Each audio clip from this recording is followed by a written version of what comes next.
it's Lauren Yates from Rave It Up here, and today we're going to be having a chat over Zoom with Canadian actress Cindy Busby.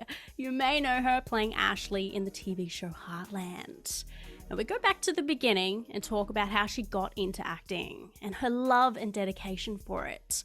And then we, of course, talk about Heartland and also the Vampire Diaries. She was in the pilot, if you remember. And then we talk about her love of dogs and animals and about working with them. And then we play the 2-minute hot seat game and see if she beats her Heartland co-star and friend, Graham Wardle. There's so much to cover today, so let's get into it now. Before we get into today's interview, we would like to give a shout out to our Patreons, Irene, Bev, and Michael. If you haven't heard of Patreon before, it is a great way to support us and keep us running and improving. You pick a membership tier that suits you and your budget per month, and in return for supporting us, we'll give you behind-the-scenes content and free stuff. You don't have to give much either. You can be a part of our Patreons for as little as $4 a month. Just visit patreon.com/Rave It Up. You can even donate through PayPal if you don't trust other sites. You can do so just through our email, raveituptv@gmail.com. If you have any questions, please do not hesitate to contact us. We appreciate anything you can do to support us. Now, let's get into this interview. Cindy, welcome to Rave It Up. It is a pleasure to finally have you on the show. How are you going today? I'm going really well. Yeah, I'm super excited to talk to you. It's been a long time coming, and I'm excited to get into it. Oh, it's very easy to organise, thank God. And I think we've got to give a shout out to our mutual friend, Graham Wardle, for teeing this up for us. He is an angel, a gem. And I've got to say, I loved your chat with him on his podcast, Time Has Come, one of my faves. Yeah, no, he's, I mean, we've been friends for, my goodness, like 15 years now. So it's a long time, but yeah, he's a great guy. And yeah, he raved about his experience and he told me that I should do your show, and anything he recommends, I'm willing to jump in deep. So let's go. Aw, look at that rave. No pun intended there, right? Hey, we'll be here all week. Well, I've actually listened to a few other podcast episodes that you've been on as well, because I just wanted to kind of get to know you a little bit better before the interview. So I didn't actually, ask questions that you've been asked before. I like to be prepped like that, I love it. I'm sure it can get a bit repetitive when you keep getting asked the same thing over and over again. I found that. I somehow entertain myself, so I'm able to find new things. And, with time, who knows? Maybe it'll change. I don't know. That's true. It's like I'll tell this story, but I'll say it a bit differently just to entertain myself. Totally. But yeah, I appreciate the you looking into all that. That's awesome. I love my preparation. I love to be organized and make sure I'm asking some deep questions that fans don't know, which is awesome. I love that.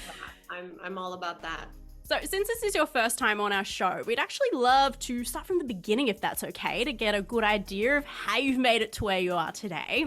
Okay. I've heard that you've always dreamed of becoming an actress and have been performing since you were a kid for, you're performing for anybody and everybody. What drew you so much to acting? Was it like playing another character, or the freedom of transforming yourself, or even the excitement of all the cameras? Come on, that's exciting. And all the lighting and Yeah, totally.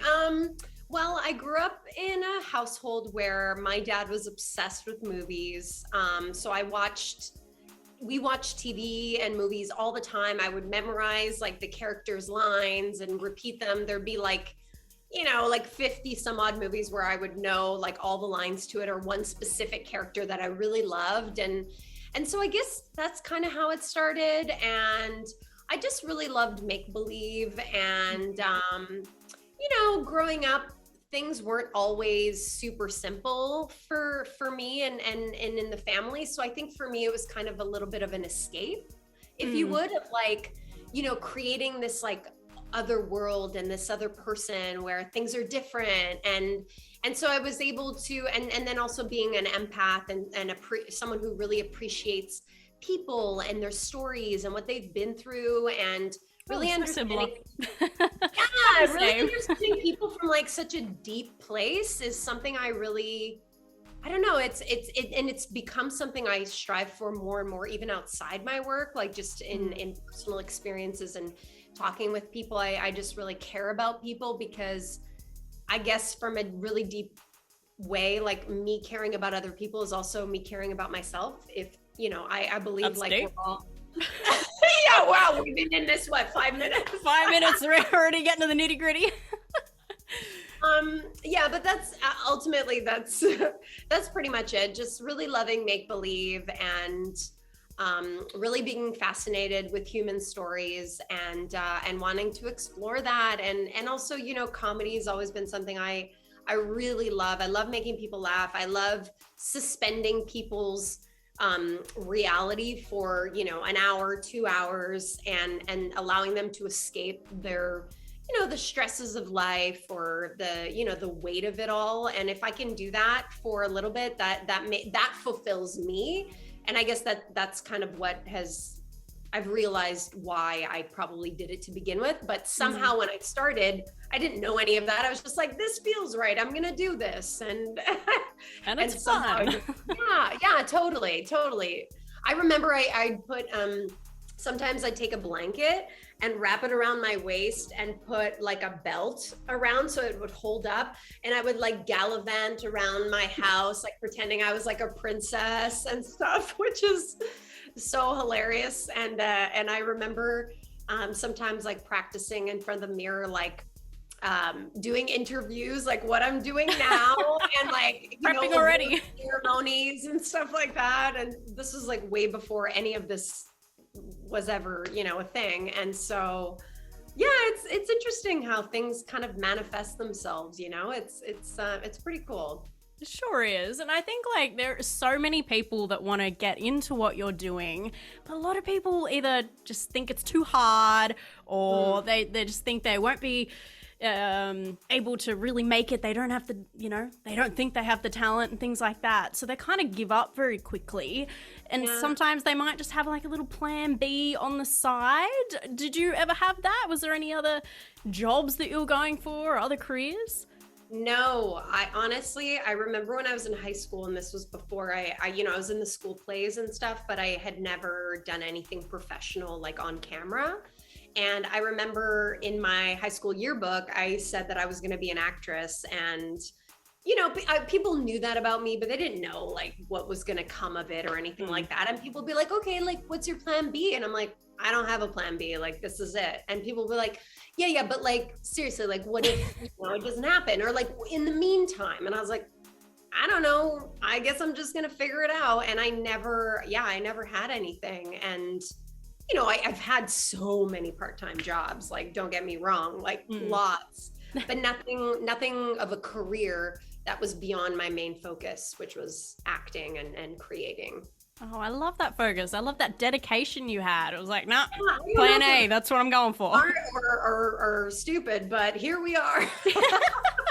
Hey, it's obviously paid off for you plenty of times before. Yeah, I mean, it's certainly had its, its ups and downs, absolutely. And I understand why people would quit or give up or, move on to something else, because it is really something that really pulls at your heartstrings, and it's a really difficult process. And it's a testament to like pure surrender that everything is completely out of your control.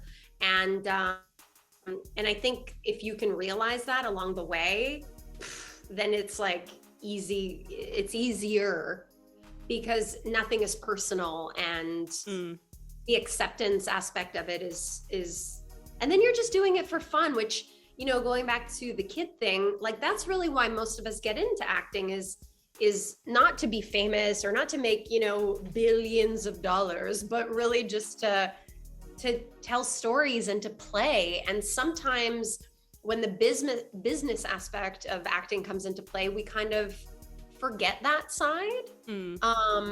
So that's been kind of like a really nice full circle for me as well, throughout my career, is like finding the love and passion and just like doing it for fun. And whatever comes of it will come, and if not, then that's okay too. And that takes a lot of trial and error to get to, though, like years. Yes, Yeah. definitely. Especially with all the auditions and Yeah. not having a yes for every single one of them. And Oh my gosh, so way more no's than ever yeses. I'll tell you Yeah. that much. well, I think you couldn't have put that a better way too. Like you're pretty much being a big kid, really. And you're getting paid for it. That's awesome. You get to be silly and weird and sometimes not, but those are the really fun ones for sure. And you started out in theatre as well. Are you ever wanting to get back into that, or now that you found TV and film, you're like, nah, that I found my love? It's one of those double-edged swords where you start theater, I would say, is like my first passion. Like I love that immediate gratification of like being in front of an audience and like not knowing what's going to happen. Like there's something really, some people like to jump out of a plane. I'd like to go on a stage in front of 100 people and see if I can get my lines right and like make like, my cue on time. To me, that's kind of like this boost and this, this feeling of intensity. So yeah, I definitely, it's tough, theater, I give so much love and respect to people who make a career out of theater because it's really not an easy task. You do so much work, hours and hours, and so many unbelievably talented people, and you really don't make a lot of money doing theater, and that's how they do it purely for the passion because it has to be. Because there's just, and then, you make it into the TV and movie world, not to say that there's always much more money, but there's a little bit more. And it's, you're there for a day and then you're done, or you're there for a month or 2 months. But versus like sometimes plays, you're rehearsing for 2-3 months and then you're on stage for 2 weeks and then that's it, get quite more repetitive than TV and film, isn't it? Because you just got to do the same thing every single night. Totally. But there's also so many like fun discoveries and you really get to try different things. Sometimes it's really small, but it's kind of like takes, like some movie takes, like one take will become a certain way and then you'll do another take 5 minutes later and you'll be like, whoa, where did that come from? Like I've never rehearsed that way or anything. And if you're really listening to your partner, if your partner gives you something completely different, you're just going to go with that. As human beings, when someone gives you a sentence, it's not just the sentence they give you, but it's the feeling behind the sentence. It's the minute, what they really mean. Like they might say, I love you, but did they really mean it when they said it? It's all those like little things that are really cool. And so I see that, the same with theater. So that's also, a fun part of it, but you also have such a great camaraderie with theater, like it's the rehearsal time, it's the getting there 3 hours before, showtime and curtains up and you're listening to music and you're like putting your makeup on and got your curlers in your hair and, and then when you're done the play, you go to the corner bar and you have a beer or whatever and you celebrate what you did. And yeah, it's just, yeah, it's totally different and yet both very gratifying in just different ways. So who knows what happens in your future? You might be getting another theater gig. Long answer short, yes. Yeah. You never know. So nothing planned yet? No, nothing on the books as of right now, no. Okay, let us know though. Yes, 100%, I will. You've been in some amazing projects, and I'd love to talk about some now before I get into, what you're doing now, and Heartland, of course. We got heaps of Heartland fans listening. We got to talk about Heartland. A whole other show. I know. Let's just do another whole hour interview just about Heartland. It was hard to just bring down the questions just for while I had so much other things to ask you. In 2009, I just remember this so clearly, and it just flashed back to me when I was doing my research on you, is you played Victim Brooke in the pilot of Vampire Diaries. I love that show. Seen every episode. I rewatched it just the other day, that specific episode, and I was like, you know what? This is such a different role for you than everything else you've played like over the last few years. And having to be scared and scream and cry. Was that fun or challenging? Because there's so many actors you see, in horrors, thrillers, things like that, that they are so horrible at screaming and it's not realistic. But But you were realistic. Thank you. I loved it. I've always, it's interesting. You find yourself sometimes in like specific genres that you do a lot more of, but I love suspense. I love, I don't want to say Vampire Diaries is horror, but it's got like a kind of horror, a PG-13 horror aspect to it. A little bit scary parts. Yeah, totally. And I loved it. I thought it was so fun. I'm obsessed with vampires, like just in general. So for me, what a dream come true. Right? And except like next up, I gotta play a vampire. That's next up on my list. But see that? Yeah, right? But yeah, it was cool, to be the opening scene of what would then lead to one of the most successful CW shows like ever is, when I think about it once in a while, and I think about my life, I'm like, that is a really cool thing. It's all because of you. It's a success. Right. Yeah, no, absolutely. Thank you for acknowledging it. Finally, someone gets it. But yeah, it was super cool. And I got to actually be like on a harness where I was like pulled up into the sky when the vampire pulls me up, and it was cool. That scene took 2 nights where we worked from like 7 p.m. to like 7 a.m. kind of thing. So it was very long nights. The thing about pilots too is that they really want to get them right because they have a lot riding on it. So I think with this pilot, they knew that it was likely going to be a success, so they wanted to do it right. And it was such a blast. And it's definitely one of the highlights, the things that I've done. Absolutely. Have fun though. Bing! I know, and I'm scared of heights too. I was just like, oh, I'm gonna go up. Okay, but then once I did it, so like, maybe not so much fun. Let's do it again. No, but it was fun. Your scream was real then. Oh my gosh, I don't want to do this. Totally. Yeah, no, it was really great. I've actually been told a couple of times that I have a good scream, and the creator of the Vampire Diaries, he actually told me when we were on set, because he was there, and he was like, you remind me a lot of a young Jamie Lee Curtis. And I was like, what? Wow. That's so sweet. I was like, I will take it. Yeah, definitely. Yeah. That's a huge compliment. Oh my goodness. So yeah, that was really fun. I mean, obviously you don't want to be screaming like too often because your throat, but yeah, it was super cool. And I said I love vampires, and that's the gift that keeps on giving. Yeah, well, even the crying part just before you do all your big screams of like, oh my goodness, we just hit somebody, was so realistic. It was like, oh my God, did we kill somebody? Good job. It's interesting, thank you. And it's fun because, when you're an actor, sometimes you're like, how am I going to do that? Like, how is it? Like, how am I going to get there? I don't know what it's like to hit somebody with my car. I don't know what it's like to be scared in the middle of the night, like with fog everywhere. But then, you're in it and you have all the surroundings with you, and it's so easy to just like let your imagination go wild and just be taken away by the moment. And even as an actor, after like 20 years of being in the business, I'm still like amazed sometimes at how much I can actually get scared, or I can actually get so emotional in the moment, because it's like you're just taken by the entire circumstance. It's pretty cool. It is very cool. I hope you could do some more of that then. I know it's different than the comedy stuff you like, but when you got the talent, you got to share it. Well, thank you. I will try my best. You're welcome. You got a big fan here. Aw, thanks. And I love your recent role as Caroline in Romance on the Menu, which was filmed here in Australia. Woohoo!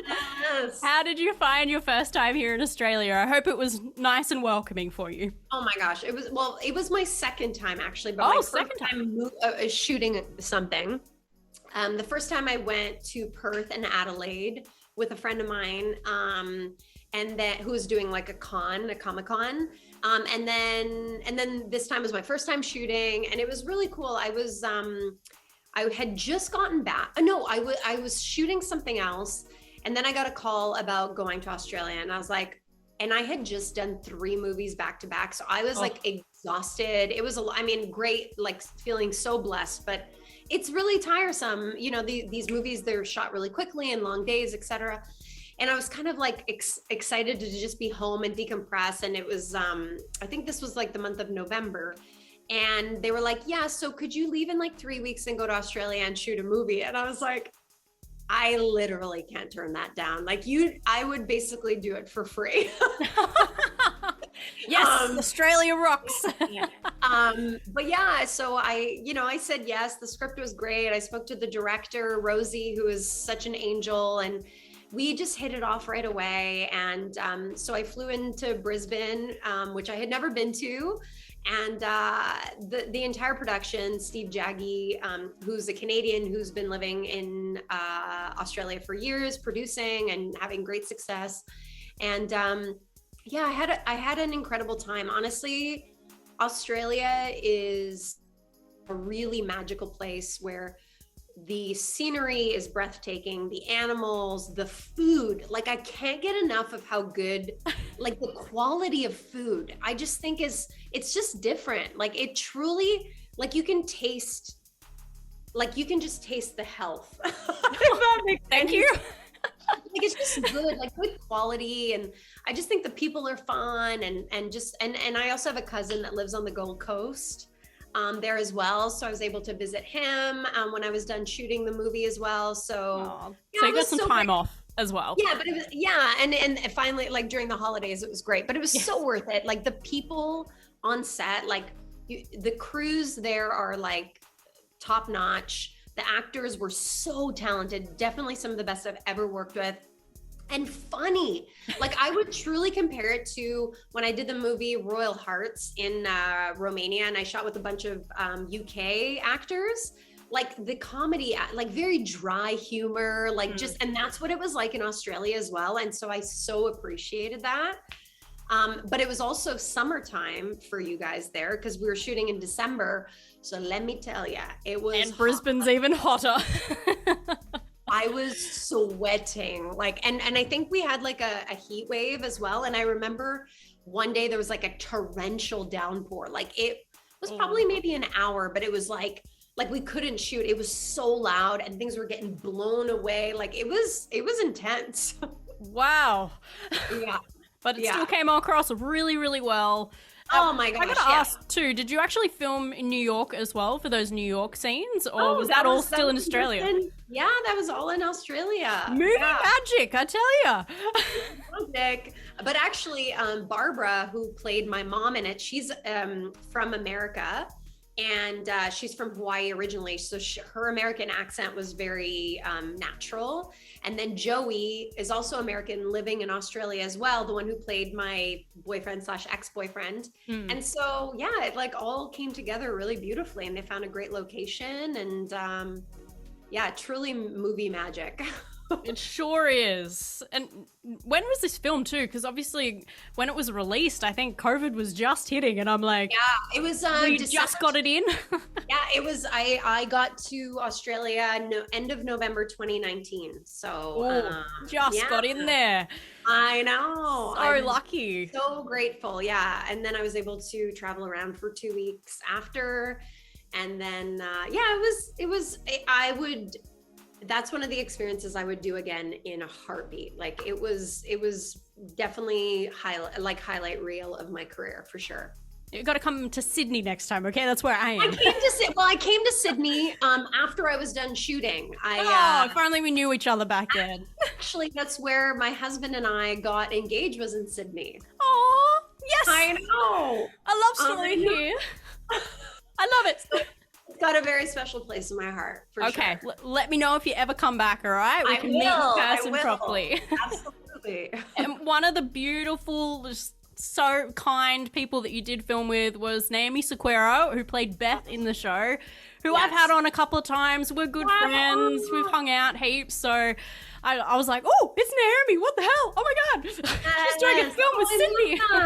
That's amazing. What a small world, right? I can't get over Well, it's literally getting smaller by the second. Yeah, I'll interview one person and then I'll see him in a movie with somebody else I want to interview, and I'm like, hey, come on over. Yeah, Naomi is like truly an angel. Like, she's the sweetest person, so talented, so caring, and like such a babe. Like, just like the full package. She is. She's gonna dominate, I think. Like, she's gonna make us Aussies proud. She already is.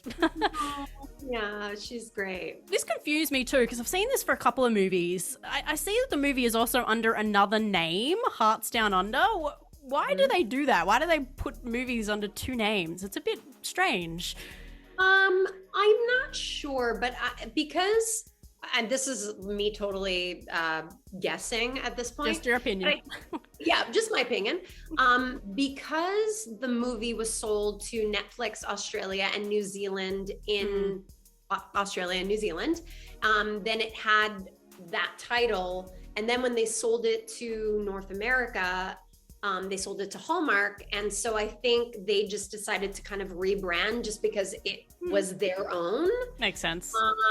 And I guess it went along more with like the titles that they would want to have and stuff like that. But yeah, I don't really know. It is a little bit confusing because when I was promoting it, people were like, wait, is this the same? Is it different? I'm confused because if it's different, I want to see it. And I was like, no, it's the same. It's just a different name, but you can watch it again if you want. Well, I had to look it up. I was like, is this another movie I haven't seen? Another one in Australia? What's going on? No, they probably wanted something like a name related to Australia, which is Down Under. Yeah, absolutely. Yeah, totally. It's a bit strange. I don't know.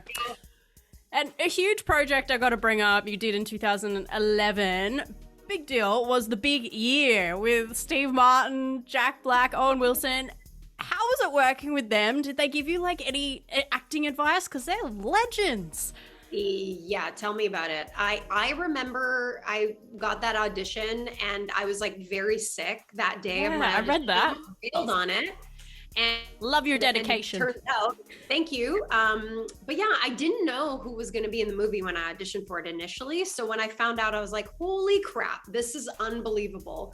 I never got to work with Owen Wilson or Jack Black, but obviously worked with Steve Martin and JoBeth Williams, and Paul Campbell played my husband.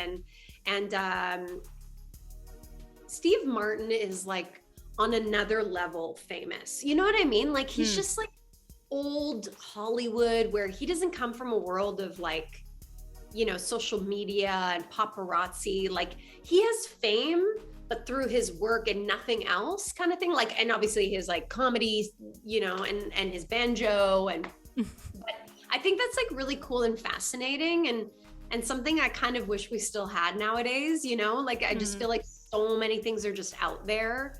But yeah, he was so cool. I mean, I didn't really get to know him a lot, like on a personal basis, but he was a really kind man. He brought his banjo and played behind the scenes in our green room, which I remember Paul Campbell and I were, we were in the green room, like sitting, and he like, just like was like fiddling with it, like playing. And I just remember like looking at Paul being like, are you seeing this? Like with our eyes. And he was just like, and we're like, just trying to play it cool. But yeah, it was pretty cool. I mean, I honestly, I felt like I was just like in awe, like the entire experience. Like even, you know, the director was a really big director, and, you know, in those big movies, sometimes when you're like a smaller actor, smaller time actor in a big movie, you kind of get lost in the wave of things. Like sometimes the directors won't talk to you as much, or like the lead actor doesn't really talk to you unless the cameras are rolling, stuff like that. But it wasn't the case in this movie. Like it was a really, like, I felt really at ease, and I felt comfortable, and I felt welcome, which is like a really special feeling to walk away from. And JoBeth Williams I got to know her a lot more. And, you know, she's kind of like, she was a huge deal in like the 80s and 90s, you know, like a huge deal. And Paul Campbell, you know, he's stayed a friend of mine ever since. And, you know, now he's like very well known on the Hallmark Channel and stuff like that. So kind of a small world. But yeah, actually I have a funny story. I don't know if I've ever told this story. Exclusive. Exclusive. I remember, so I knew Jack Black was in our movie, And I remember pumping gas at the gas station downtown Vancouver, and I was going in, I think I'd seen him, and I went in to like pay. Oh no, so he was behind me in line and I was paying. And then as I was walking away, I saw him and I like was like, do I say hi? Do I say hi? Do I say hi? And I was like, screw it, I'm saying hi. And so I just was like, hey Jack, I'm Cindy Busby, you know, I'm in your movie, and I just wanted to say, you know, it's nice to meet you. We don't have any scenes together, but you know, you're awesome, and like it's cool that we're in the same movie. And he's like, I was like, oh yeah, I play, you know, and he was like, he's like, oh yeah, oh awesome, cool. And he's just like, that's awesome, great to meet you, man. And I was like, okay, see you later. And then I walked away and I was like, God, I feel so dumb right now. You feel like a fangirl. Oh my God, I love you so much. Yeah, it was just like, I was just trying to like use that, be like, hey, I'm an actor. Like, I get it. I'm not fangirling here. I'm just being, you know, an actor, being cool. But yeah, that was a little bit awkward. Hey, you would have regretted it if you didn't say hi. You would have been like, oh my God. Yeah. That was my opportunity. I know. Like, I've seen so many actors like on the streets and stuff like that, and I never say hi. And that was like the one time I did, and then I walked away from it. And I'm like, I'm never doing that again. I'm never saying hi again. I'm never saying hi again. Don't do that. Don't do that.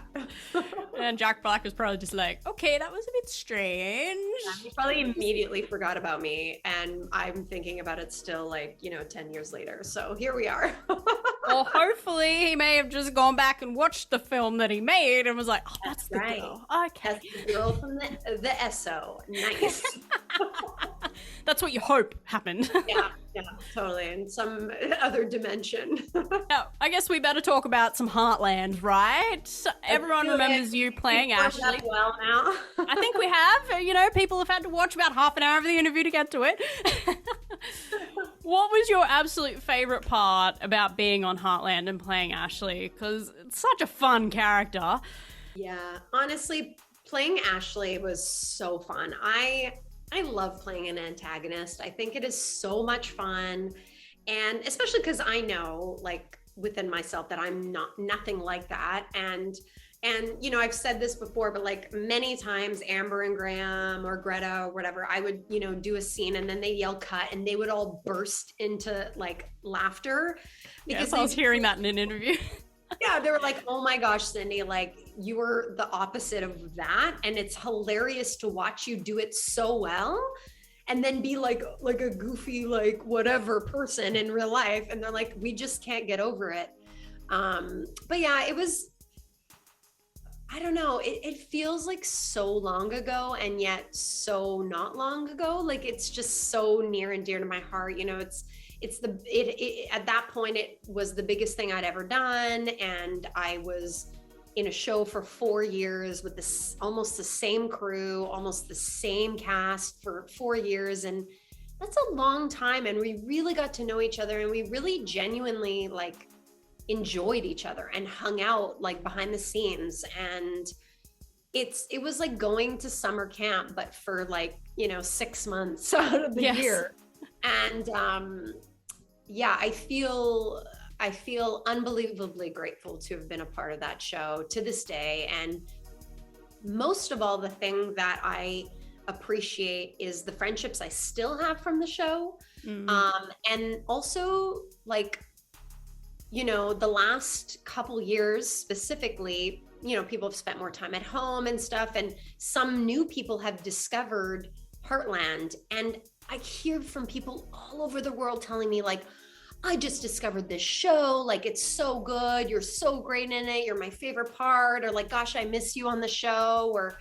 And that's like, I mean, what a great feeling to have, like to know that you've touched people's hearts and lives 10 years, 12 years after even having shot the show. Like that's, I mean, I still can't even wrap my head around the fact that I'm even on TV, to be honest with you. Like, it's such a weird concept to me. Like, I know that I am, but the idea that someone in Iceland or like, you know, in wherever in Europe or Africa, like I've had friends that have traveled and were like, I put the channel on a certain channel, and you were there, you were on TV, like talking in a different language. And I'm like, what? That's so crazy. And they're like, it wasn't your voice. And that is like a really, really cool, yeah, it's really surreal. And there's no other word except super grateful.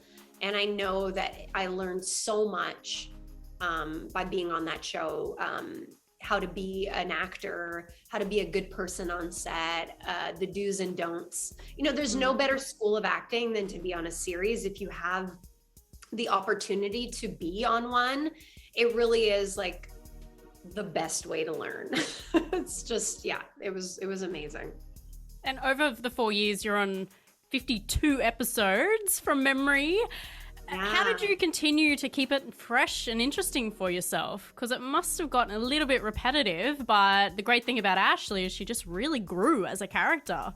Yeah, I feel like, you know, between you and me, I feel really lucky because just us. Let me just stop recording. Yeah, just us. Nobody else will hear this part. I feel really lucky because, like, I had one of the best character arcs I think of anybody on the show. You know, I haven't really so too. Like, and and by that I mean just the growth. You know, where she started, and of course I started in a very specific place, so I had a lot of room to grow, of course. But you know, she went from being a not really loved character to being a beloved character, and like that says a lot. And I think that says a lot about the writing of the show, and I think it says a lot about, you know, the camaraderie on set and the characters together, and how all kind of like fed off of each other. And then, you know, just, I think whatever I brought to the character that worked as well. You're and, you know, acting meeting as well. Carrie James. Yeah. And meeting, you know, Carrie James's character, you know, Caleb O'Delicious. And, you know, that whole, those two characters really kind of like fulfilling each other and softening each other up as well. Like that was really, it's really fulfilling as a character to have that much time to play and to grow. And not only was Ashley growing, but Cindy Busby, was growing throughout those 4 years too. Like, as a human being, you know, you can't help but, like, when you start a character from the beginning and when you end it, oftentimes you're just a different person, or you've learned something that's like switched something within you. You know, sometimes that's 3 weeks if I'm doing, you know, a movie of the week, or it's 4 years doing Heartland. And so I think I was able to bring a lot of my own personal experience and growth into the character also. Definitely. And I gotta say, Carrie James is kind of like, you know, you and Ashley in a way. You're very different from your characters. Like, I don't know if Graham told you, I've interviewed pretty much all the main cast members now. Oh, amazing. Except Georgie. Haven't gotten her yet. But when I had Carrie on, I was like, wow, you are so different from your character. He is so different. He's like so deep and so spiritual, and it was just amazing interview. I loved it, but I was like, and he's wow, also I can't watch Heartland the same way again now. I know, sometimes like it's bad when you kind of like, not bad, but like it breaks that kind of like idea of what you have of the person. Yeah. Like sometimes, you know, if like someone will watch, you know, Hearts Down Under, for example, and then they'll see like one of my Lifetime movies where I played like a killer. People are like, no, I don't like that version of you. I don't want that. I don't want to see that. And I get it, because you're used to one thing and then you see this thing and you're like, wait, what? Where did that come from? To me, being an interviewer too, and like seeing the real you, and then watching all different types of movies, all different types of genres, it just gives me so much more respect for you guys as actors, that I'm like, wow, like she really turned that on. Look at her. Like, totally. I think it's amazing how kind of surprised people can be, like that, you know, us as human beings are totally different from our character. Like, first of all, like if I was anything like Ashley Stanton, do you think anyone would want to work with me? No. Be like, no, after this movie, we are blacklisting her. You know, she is never working in this town again. So, you know, that's the first indicator. But I like surprising people and kind of people realizing they're like, wait a minute, she can do other things. She's not just a one-trick pony. Like that's really cool. Yeah, definitely. And I still watch it to this day. I've been watching all the new ones as well. And, you know, it's a generational thing too in my family, because my mum watches it and my grandma watches it. So then we all talk about it. It's so beautiful. That's the thing about, I think that's why it's been such a success, is it's a great family show that you can watch with anybody, and not just women, but men love it, you know, like little kids, like you don't have to worry about, and that's the thing that I enjoy about a lot of the things that I've been a part of, is that anyone in the family can watch it and they're not going to be scared or worried about what's going to be said, and everyone can feel comfortable knowing that it can be, you know, in the background, and there's nothing going to be like, oh no, change the channel. That's what everybody loves about it. It's family fun, and it's all relatable too, which I think everybody's been loving also during, you know, COVID and lockdowns and stuff. That's a bit of an escape. It's like, you know, it's feel good stuff. Yes, absolutely. And what I took away from, I think it was your interview with Graham Wardle, since I've listened to several of them now, is, and I want to bring this up because not many people might not know this, but you were serving at a restaurant just after you left Heartland. So there's such a misconception about people on TV, film. It's like, oh yeah, they must have like no money worries. They got a cool car. They live in a mansion. They do whatever they want. And that's just not the case, is it? Like, even, especially through COVID, like, have you found things have slowed down or you've gotten busier? Because I've interviewed a lot of actors lately and they're like, I have never been so busy as I have now because I got to keep making content for us at home. Yeah. I feel really lucky that I have been pretty busy since, you know, other than like at the beginning of last year in 2020. I finished a movie right before everything like shut down and stuff. And then I had done a couple movies in 2019, like Hearts Down Under and you know, Love in the Air. That was like all the back-to-back ones. So you're probably dying for some time off. Good timing. And all of those had been previously shot, and some of them were acquisitions. So it was a really great time for acquisitions because nothing was being shot. So a lot of things like a lot of channels like Hallmark, for example, they were looking for content. And so a lot of the movies that I had made were, you know, perfect fit for Hallmark, you know, content. Yeah. And so they were sold, and it seemed like I had been working nonstop, but I was like, I mean, I had been, but it was like the year prior. And of course, you know, there's a bit of time in between, but yeah, I feel like I'm at a place in my career where I feel good about it. There's still room to grow, of course, as in anything, you know, no matter what you do in life, I think there's always space to grow and, you know, a promotion to get or whatever. But yeah, I mean, it's not easy. There's nothing guaranteed. And, you know, 1 minute you're working, and that's one of the things that I hold really like that holds a lot of importance to me, which is treating everyone with kindness and respect and love when you are working, because 1 minute you're number one, the next minute you're number 26, and the next minute you're waiting tables or whatever. And there's, you know, I definitely went through a moment in my career where I had some shame around that. And I was like, oh, like, you know, I was on a show and now I'm doing this. And people, you know, I was kind of embarrassed that people were recognizing me because, like, again, there was that misconception. And not because I was embarrassed about serving tables. I had a lot of fun serving tables, and I made a lot of really good friends doing it and had a blast. It was more the idea of what I wanted meets the reality of my circumstance, you know? Yeah. And 1 minute, like I said, you're number 8 on the call sheet, Ashley Stanton. And then the next minute you're, and if anything, the biggest thing I learned from, well, a lot of things, but that experience was just appreciating the moments when they come and living in the present moment and knowing that, you know, there's going to be ups and downs, but appreciate them and know that there's always going to be ebbs and flows. But when you're like in the downward part of your career, it's not forever, it's temporary. Everything is always temporary. And like I even just finished doing a movie, and that was like 3 weeks ago.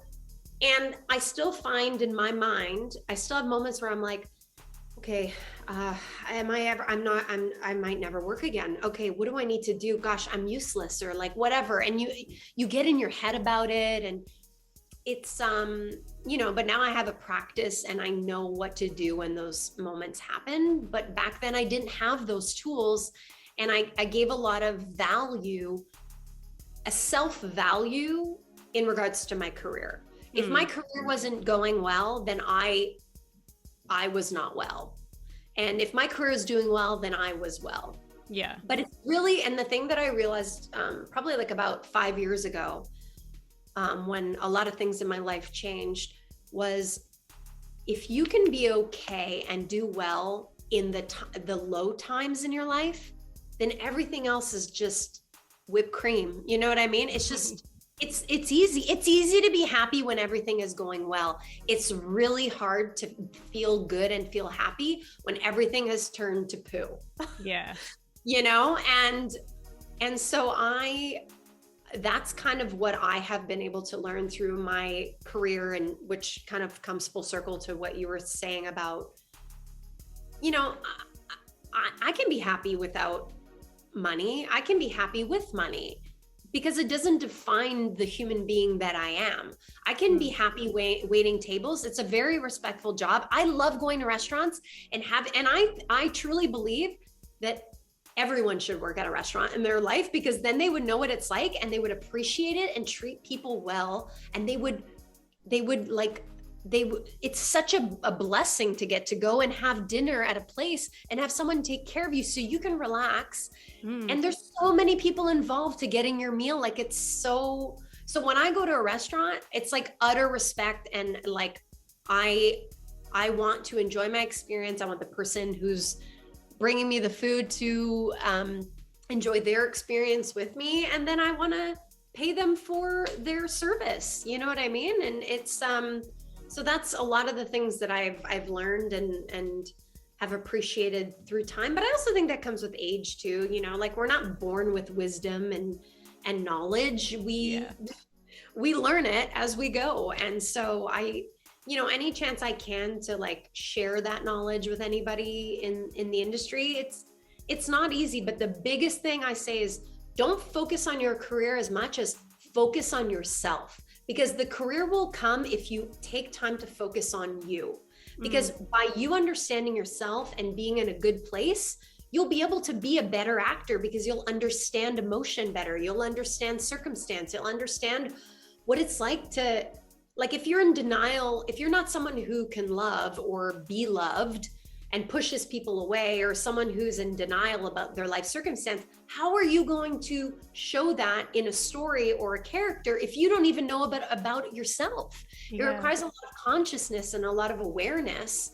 And so, at the time I felt those things, but now I look back on them and I'm like so grateful for those moments, because like I am who I am because of them. And it's so easy to get lost though, right? In the wave of like, I'm not happy right now. And then as soon as it becomes calm, you're like, oh, that wasn't so bad. Just a little tiny storm.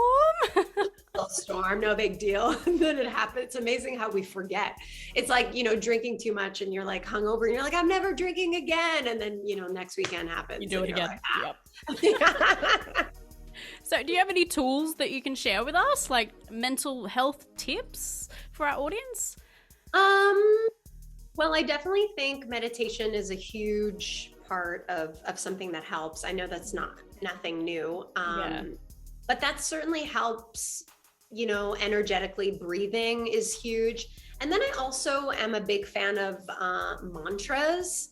So creating like a sentence mantra for yourself that you can, that can ruminate in your brain. So when you're having like a moment of like uncomfortableness, or whatever that is, you can be like, this is like, I feel great. This is temporary. you know, love and abundance flows to me, you know, in every way now. And just like, and just by saying it over and over and over, and like creating an I am statement in a positive way. And by positive, I mean like something that makes you feel good, whatever that is. I have found that to be extremely helpful, to create mantras for yourself that you can have and like write them down. And so, you know, read them if you need to. At some point, you'll just memorize them. And so that's what I have. Like, even sometimes if I'm in bed and I'm overthinking and I can't sleep, I'll just I just press play, and it just like circulates in my brain. And eventually it's like the feeling goes away and it's taken over by the new message that you've put your attention on, you know, like it's really all about what you put your attention on. Definitely. Like it's like, okay, it's really easy for me to be like, oh, this was a crappy circumstance, but like, then this happened. So like, I can focus on the crappy circumstance, but then what came out of it is also something I could focus on. Yeah. So creating mantras, something I often tell my friends as well, if they're, you know, in a circumstance, is write yourself a letter. Write yourself a letter in a time where you feel really good. Like it's like a really high moment for yourself, and tell yourself how incredible it feels, and that, you know, you've got your back and you're there, and this is just a temporary moment. It's not, doesn't define you. It's not who you are. And really like creating, like, again, like the I am statements, and then write it to yourself, fold it up, put it in an envelope. And then you find yourself in these moments of turmoil, read the letter again, read it to yourself, and remind yourself that that's not, because again, we get caught up in the storm, but it's not real. And so it feels real, but it's not real. A lot of the stories we come up with in our heads are just that, they're just stories. And so if we can find ways to knock ourselves out of it. Another thing I remember I did in a time where I was going through a difficult stage in my life. One of my really great, my closest girlfriends, Michelle, I call her my wifey, because like we're just like, I got my husband and then I got my wifey. Yep, I got it. But she always, you know, if I'm kind of like in my broken record thing, she'll be like, okay, 5 things you're grateful for, go. And I'll be like, and like sometimes, because you're in it, you can't think of anything you're grateful for because everything just seems awful. And then all of a sudden I'm like, okay, well, I'm grateful for, you know, my dog. Okay, what else? I'm grateful for the comfortable bed that I have. Okay, what else? And it's amazing how just saying that, you've completely changed your energy. You've like washed out the dark and washed in the light. Yeah. And you know, and the same thing is like having a list. I remember with her as well, we had done a top 10 list of things that I really enjoyed doing. So if I find, and I went through this for like a year where I struggled to, I just struggled, and I went to that list and, okay, I don't feel well. What do I need to do to knock myself out of it? Go for a hike, listen to music, go be with company, change it up. Just go for a walk, like whatever it was, write out my feelings and then burn the letter, you know, whatever it is. I think that there's something to creating a plan for yourself when you're in a good space, so that when you're in a harder space, you can relate to that space to knock yourself out of it. I love that. And I love the letter idea. I'm going to do that after we get off this chat. I'm telling you. Yes. Because then you can reread it all the time, and it's a letter to you, so you can make it anything you want. I love that. Thank you so much. I really hope some people take those things on board. It's worked for me. I promise you. I'm not just making this up. No, absolutely not. There's a couple there that I've done before, but I'm like, oh, wow. Okay, got to try the new ones. Yes. You're a godsend. Thank you. Oh, no, I mean, listen, I'm just a reflection of you, baby. The best guest. I love that. I'm gonna remember that one. Yeah. Now, I am going to play a game with you in a little bit, which would be really fun. I know I've taken up so much of your time already, but we got to see if you... Gosh, I haven't even seen the time go. Okay, good. Woo! Good, because we've got to see whether you can beat Graham. That would be really funny. But I do have one last question, and it is a funny question too. It's kind of related to what's sitting on the floor there in your room right now. I have noticed, I don't know if you have as well, you have worked with a lot of dogs throughout your film career, because you got Unleashing Mr. Darcy, you got a puppy for Christmas, I loved that one, and even in Romance on the Menu, in, was it Spark or something? Mr. Big. Yes. Yeah. Is that part of like your contracts? Do you just like, I need to work with dogs? As long as a dog is in the movie, I'm there. I mean, it should be. It should be. I think you should moving forward. Oh my gosh, I love animals. I mean, whether it was horses on Heartland or, dogs like you just mentioned, animals just have a specific energy that like lightens everything up. And especially if you're working with an animal who's super well trained and just like, it's just so easy. And you watch them and you're like, gosh, that little guy's so professional. Like I need to be like that. Also, there she is. She's sleeping. Look at her. Oh, she's hearing Mama's voice. She's like, okay, she's close by. I can sleep. Yeah. I love that though. I should put it in my contract. That's a great idea. Even when you watch dogs, they just look so happy. Like, how could you not be happy when you're around dogs? Honestly, any animals, as you said. Like you just can't. Like I love all animals. Like people always ask me like, and no judgment if you're more of a, whatever animal person, but I truly could not choose. Like I love them all. I might not like maybe cuddle them all, but I love them all. Yes. Not going to cuddle with a snake or anything like that. Well, I mean, that's more of a reptile, I guess. But when people I have them as pets. I know. And when I held the koala in Australia, I know you guys are like, oh, koala, that's old news. But man, I felt really emotional. Like, what a magic. I don't have them in my backyard, if that's what you mean. So I don't see them all the time. Or even a kangaroo, though. That's a misconception, We do not take kangaroos as public transport. I've heard that one before. We don't take kangaroos to school. What? Wait, so that's why everyone was looking at me weird that one time. Oh, no. I love koalas, too. I held one at Australia Zoo. That's probably maybe where you must have held it as well, near Brisbane. And oh, my God. Oh. I think it was Pine something sanctuary. It was it was a koala. Well, they had koalas and kangaroos, but they're all animals, all dogs, all the time. It's me. I love them. Just don't give them any lines. I mean, I think they might struggle with that. But they're always good with timing and things like that, because I was always wondering whether that's a challenge, or they need a pee break or whatever, or they bark at something. They're usually like, they're kind of, I think I would compare them to like working with kids where you only want to bring them when it's like their moment. Yes. So, when you're doing the scene and you don't see the dog, like if it's my close up, then likely the dog's not there. I remember with Unleashing Mr. Darcy, a couple times I would like be walking with just a leash and nothing on the leash. Because the camera would be like on a medium or whatever. And then a couple times and then the dog has a stand-in, its own like stuffed dog, stuffed animal kind of thing. And, but yeah, for the most part, they're really well trained. I think I've only worked with like one dog that wasn't really that well trained, but like, she was also kind of like lazy and didn't really do anything. So it didn't really matter. Like she didn't need to do anything big. And then I also worked with a puppy in Puppy for Christmas. Oh, so cute, that one. Oh, I know.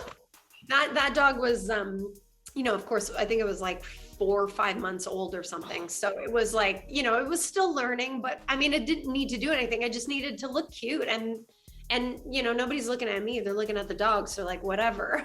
Yeah. It needed to be a puppy. So Exactly. Yeah. Exactly. Oh, well, you got to add it into your contracts moving forward, all right? I'm going to call my agent right now. Every movie moving forward, you'll see Cindy with a dog.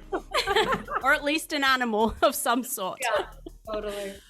And also moving forward, what can we expect from you in the future? I did see that you just finished up and you're starting to promote that movie with Chad Michael Murray, Toying with the Holidays. I've got Toying with the Holidays that's going to air on Lifetime here in the United States. I'm not sure where it's going to air anywhere else, but I'm sure it will. And we just have to wait in Australia a lot longer. I know. But for the first time ever, the one I did in Australia is the one you guys got first. Yes. For the first time ever. Yes.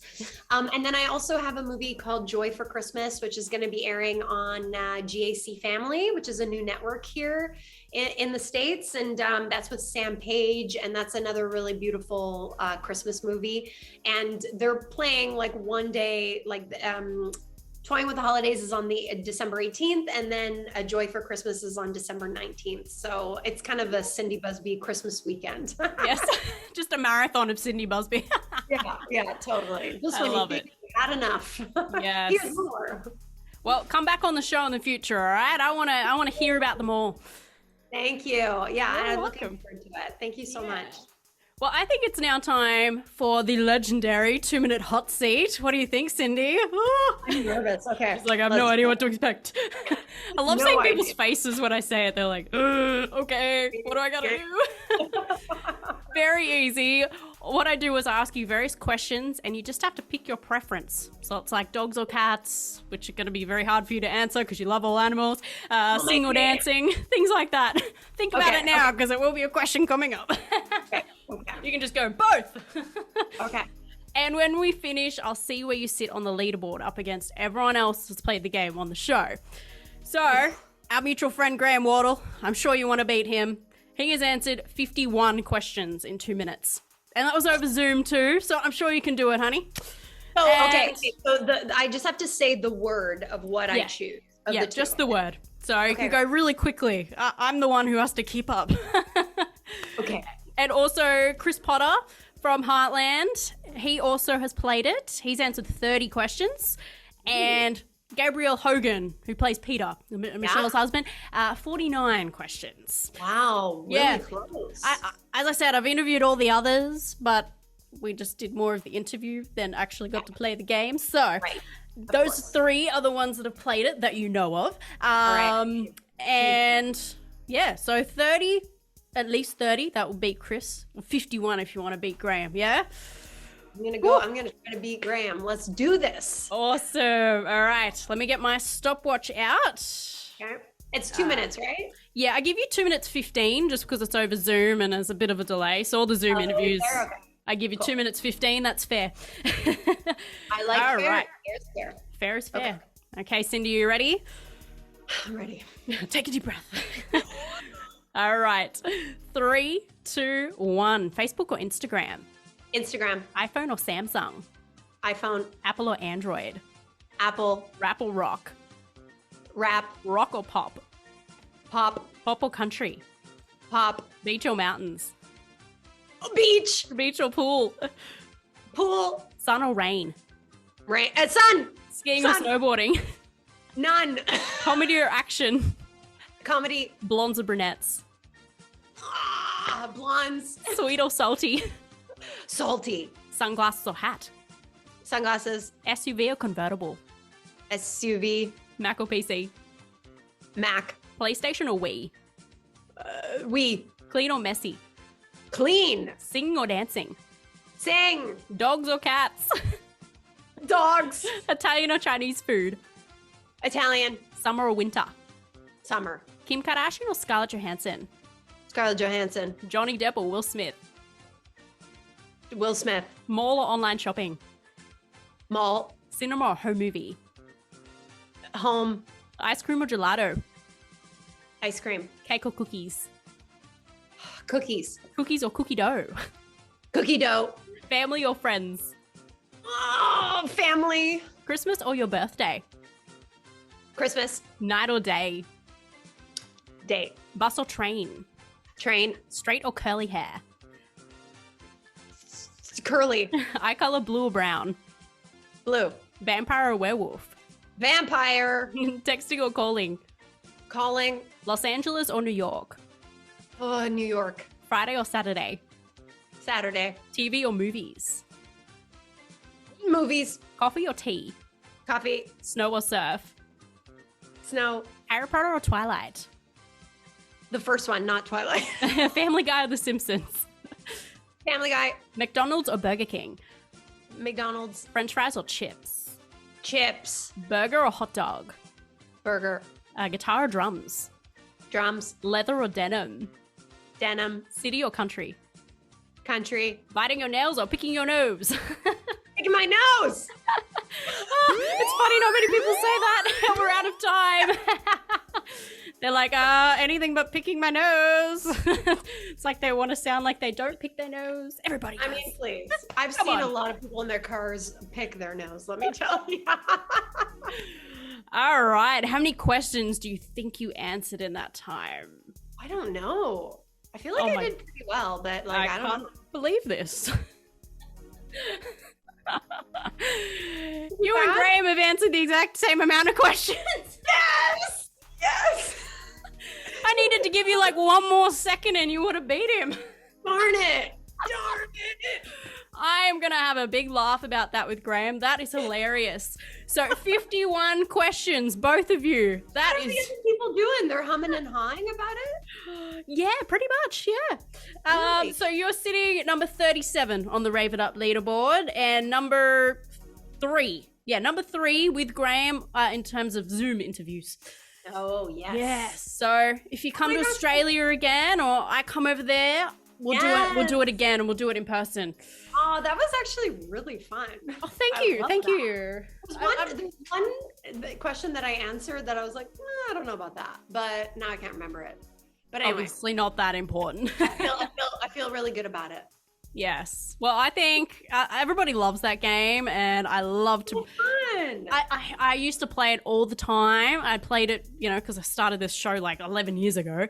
And then I did more interviews than the game. And then I was like, people were asking about where did it go? So I brought it back. Everyone's happy now.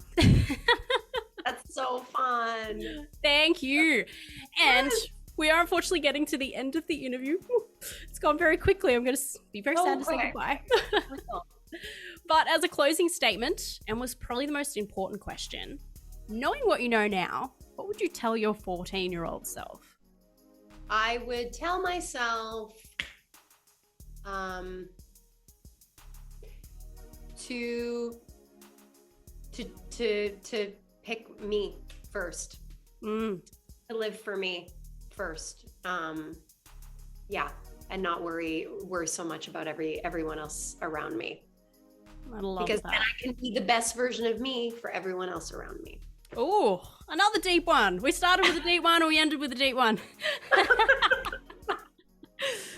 Well, I hope everyone also takes that on aboard for all the young listeners as well. That you got to put yourself first very early on. Otherwise, you're going to lose yourself in the process as you get older. Absolutely. Yeah. And if our audience want to contact you, find out what you're up to in the future, where should they go? Where should we go follow you? I am on Instagram is my go-to. So that's at Cindy_Busby. And it's the same on Twitter as well at Cindy_Busby. So those are the two that I use the most. Fantastic. And go on Netflix and Hallmark. Check out all our movies. Yeah, all over. But yeah, I am so grateful to have talked to you. This was like genuinely so much fun and really easy, and I felt really comfortable. So thank you. Oh, thank you. So you trust Graham now? I wasn't sure before, but now I trust him. No, it has been an absolute pleasure, Cindy. You've been like, I'm not just saying this, the perfect guest. Like amazing advice, funny stories, heartfelt, you're funny. Love you. It's a love fest. It is a love fest. Yay. So just consider this your second home, okay? So if you ever want to come back on in the future, you let me know. I will. Thank you so much. You're welcome. Keep in touch. Yes, done. Well, I hope you all enjoyed today's interview. If you'd like to check out any of our other interviews, please visit our website, raveituptv.com. And remember, our podcast is on all podcasting platforms now. Just type in Rave It Up. And if you haven't gotten our book, Knowing What I Know Now yet, please do so. That is also on our website. It is available as paperback, ebook, And we also have an audiobook version that we've just released, so please go check it out. And we also have a little mini ebook that I released this year, especially during this COVID lockdown that we had, and the second one in Sydney, Australia. I wrote a little second mini ebook called Staying Strong, Finding Inner Peace During Hard Times, which is a whole book filled with tips and tricks to help you find joy and happiness in everyday life, especially going through this whole pandemic. It can really help you. Now, please stay tuned. Keep a lookout on our YouTube channel and website and our podcast for another amazing interview up next. But for now, thanks for watching, and we'll see you next time. Bye.